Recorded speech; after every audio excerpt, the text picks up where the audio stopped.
ಛತ್ತೀಸ್ಗಢದ ಬಿಜಾಪುರ ಜಿಲ್ಲೆಯಿಂದ ಅತ್ಯಂತ ಆತಂಕಕಾರಿ ಘಟನೆಯೊಂದು ಬೆಳಕಿಗೆ ಬಂದಿದೆ. ಅಲ್ಲಿ 33 ವರ್ಷದ ಪತ್ರಕರ್ತನ ಶವ ಸೆಪ್ಟಿಕ್ ಟ್ಯಾಂಕ್ನಲ್ಲಿ ಪತ್ತೆಯಾಗಿದೆ. ಬಸ್ತಾರ್ನಲ್ಲಿ 120 ಕೋಟಿ ರೂಪಾಯಿ ವೆಚ್ಚದ ರಸ್ತೆ ನಿರ್ಮಾಣ ಯೋಜನೆಯಲ್ಲಿನ ಭ್ರಷ್ಟಾಚಾರವನ್ನು ಅವರು ಬಹಿರಂಗಪಡಿಸಿದ ನಂತರ ಈ ಘಟನೆ ಸಂಭವಿಸಿದೆ. ಜನವರಿ 3, 2025ರಂದು ಛತ್ತೀಸ್ಗಢದ ಸ್ಥಳೀಯ ಗುತ್ತಿಗೆದಾರರೊಬ್ಬರ ಜಾಗದಲ್ಲಿ ಶವ ಪತ್ತೆಯಾಗಿದ್ದು, ಮೃತ ಪತ್ರಕರ್ತನನ್ನ ಮುಖೇಶ್ ಚಂದ್ರಕರ್ ಅಂತ ಗುರುತಿಸಲಾಗಿದೆ. ಪತ್ರಕರ್ತನ ಸಾವಿನ ಸುದ್ದಿ ದೇಶಾದ್ಯಂತ ಮತ್ತು ಪತ್ರಿಕೋದ್ಯಮ ವಲಯದಲ್ಲಿ ಆಘಾತವನ್ನ ಉಂಟು ಮಾಡಿದೆ. ಭ್ರಷ್ಟಾಚಾರದ ತನಿಖೆ ನಡೆಸುವ ವರದಿಗಾರರ ಸುರಕ್ಷತೆ ಬಗ್ಗೆನೂ ಇದು ಗಂಭೀರ ಕಳವಳವನ್ನು ಹುಟ್ಟುಹಾಕಿದೆ. ಪ್ರಕರಣಕ್ಕೆ ಸಂಬಂಧಪಟ್ಟಂತೆ ಛತ್ತೀಸ್ಗಢ ಪೊಲೀಸರು 3ರನ್ನ ವಿಚಾರಣೆಗಾಗಿ ವಶಕ್ಕೆ ಪಡೆದಿದ್ದಾರೆ.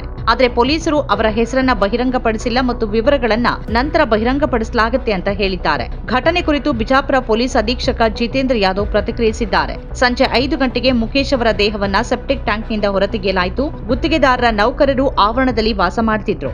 ಅವರೆಲ್ಲರನ್ನೂ ವಿಚಾರಣೆ ನಡೆಸಲಾಗುತ್ತಿದೆ.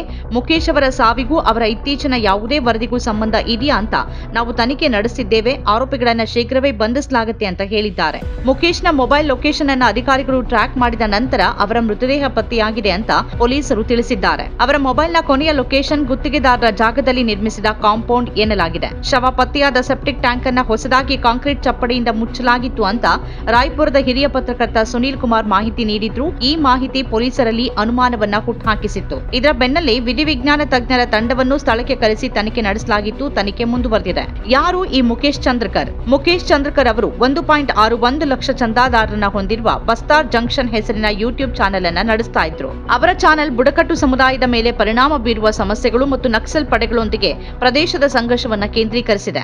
ಜನವರಿ 1ರ ರಾತ್ರಿಯಿಂದ ಅವರು ನಾಪತ್ತೆಯಾಗಿದ್ರು. ಮುಖೇಶ್ ರಾಷ್ಟ್ರೀಯ ಟಿವಿ ವಾಹಿನಿಯೊಂದರ ಜೊತೆಗೂ ಸಂಬಂಧ ಹೊಂದಿದ್ರು. ಛತ್ತೀಸ್ಗಢದ ಹಲವಾರು ಪತ್ರಕರ್ತರು ಮುಖೇಶ್ ಅವರು ಗುತ್ತಿಗೆದಾರ ಸುರೇಶ್ ಚಂದ್ರಕರ್ ವಿರುದ್ಧ ರಸ್ತೆ ನಿರ್ಮಾಣದಲ್ಲಿ ಭ್ರಷ್ಟಾಚಾರದ ಕುರಿತು ವರದಿ ಮಾಡಿದ್ರು.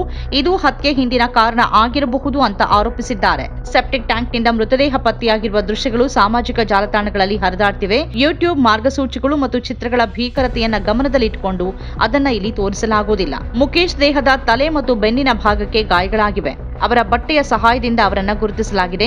ಜನವರಿ 1ರಂದು ಮುಖೇಶ್ ನಾಪತ್ತೆಯಾದ ನಂತರ ಅವರ ಹಿರಿಯ ಸಹೋದರ ಯುಕೇಶ್ ಬಿಜಾಪುರ ನಗರ ಪೊಲೀಸ್ ಠಾಣೆಯಲ್ಲಿ ನಾಪತ್ತೆ ದೂರನ್ನು ದಾಖಲಿಸಿದ್ರು.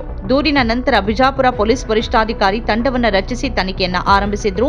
ಶೋಧದ ವೇಳೆ ಜನವರಿ 3ರ ಸಂಜೆ ಶವ ಪತ್ತೆಯಾಗಿದೆ.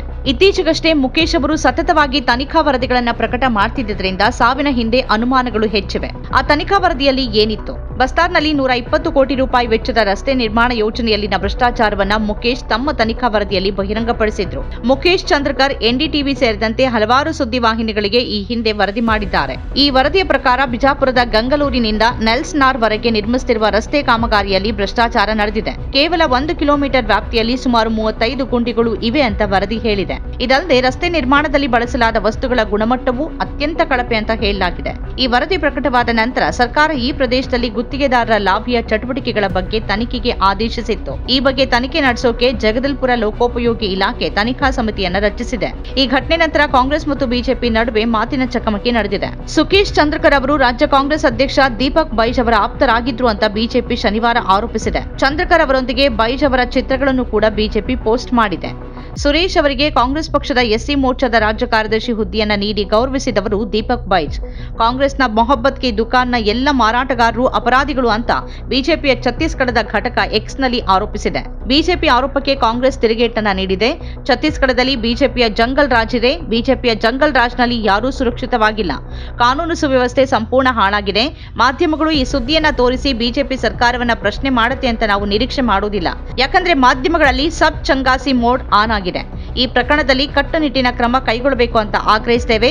ಪತ್ರಕರ್ತ ಮುಖೇಶ್ ಕುಟುಂಬಕ್ಕೆ ಶೀಘ್ರ ನ್ಯಾಯ ಸಿಗಬೇಕು ಅಂತ ಕಾಂಗ್ರೆಸ್ ಎಕ್ಸ್ನಲ್ಲಿ ಹೇಳಿದೆ. ಅಲ್ಲದೆ ಬಿಜೆಪಿ ಆಡಳಿತದಲ್ಲಿ ಪತ್ರಕರ್ತರು ಪತ್ರಿಕೋದ್ಯಮದ ಬೆಲೆಯನ್ನ ತಮ್ಮ ಜೀವದಿಂದಲೇ ತೆರೆದಿದ್ದಾರೆ ಅಂತ ಕಾಂಗ್ರೆಸ್ ರಾಜ್ಯಾಧ್ಯಕ್ಷ ದೀಪಕ್ ಬೈಜ್ ಹೇಳಿದ್ದಾರೆ. ಘಟನೆಯನ್ನ ಛತ್ತೀಸ್ಗಢ ಮುಖ್ಯಮಂತ್ರಿ ವಿಷ್ಣುದೇವ್ ಸಾಯಿ ಖಂಡಿಸಿದ್ದಾರೆ. ಇದು ಪತ್ರಿಕೋದ್ಯಮ ಮತ್ತು ಸಮಾಜಕ್ಕೆ ತುಂಬಲಾರದ ನಷ್ಟ ಅಂತ ಹೇಳಿದ್ದಾರೆ. ಅಪಾಯದ ನಡುವೇನೂ ಸತ್ಯವನ್ನ ಬಹಿರಂಗಪಡಿಸಿದ್ದ ಮುಖೇಶ್ ಅವರ ಧೈರ್ಯ ಹಾಗೂ ನಿಷ್ಠೆಯನ್ನ ಎಲ್ಲರೂ ಶ್ಲಾಘಿಸುತ್ತಿದ್ದಾರೆ. ಅವರಿಗೆ ಸಾಮಾಜಿಕ ಜಾಲತಾಣದಲ್ಲಿ ಶ್ರದ್ಧಾಂಜಲಿಗಳು ಹರಿದು ಬಂದಿವೆ. ನಮ್ಮ ಕಾರ್ಯಕ್ರಮಗಳನ್ನ ನೀವು ನೋಡ್ತಾ ಇದ್ರೆ ನಮ್ಮ ಚಾನೆಲ್ ಅನ್ನ ಸಬ್ಸ್ಕ್ರೈಬ್ ಮಾಡಿ, ಪಕ್ಕದ ಬೆಲ್ ಐಕಾನ್ ಒತ್ತಿ ನಮ್ಮನ್ನ ಬೆಂಬಲಿಸಿ. ಹಾಗೆ ನಮ್ಮ ಕಾರ್ಯಕ್ರಮಗಳನ್ನ ಲೈಕ್ ಮಾಡಿ, ಕಮೆಂಟ್ ಮಾಡಿ, ಅದನ್ನ ಬೇರೆಯವರಿಗೂ ವಾಟ್ಸ್ಆಪ್ ಮೂಲಕ ಶೇರ್ ಮಾಡಿ. ನೀವು ಹೀಗೆ ಮಾಡಿದಾಗ ನಮ್ಮ ಚಾನೆಲ್ ಇನ್ನಷ್ಟು ಮತ್ತಷ್ಟು ಜನರಿಗೆ ತಲುಪಲು ನೀವು ನಮ್ಮೊಂದಿಗೆ ಸಹಕರಿಸಿದ ಹಾಗಾಗುತ್ತೆ. ಇದು ನೀವು ಯಾವುದೇ ಖರ್ಚಿಲ್ಲದೆ ಕೆಲವೇ ಸೆಕೆಂಡುಗಳಲ್ಲಿ ನೀಡಬಹುದಾದ ಸಹಕಾರ. ಧನ್ಯವಾದಗಳು.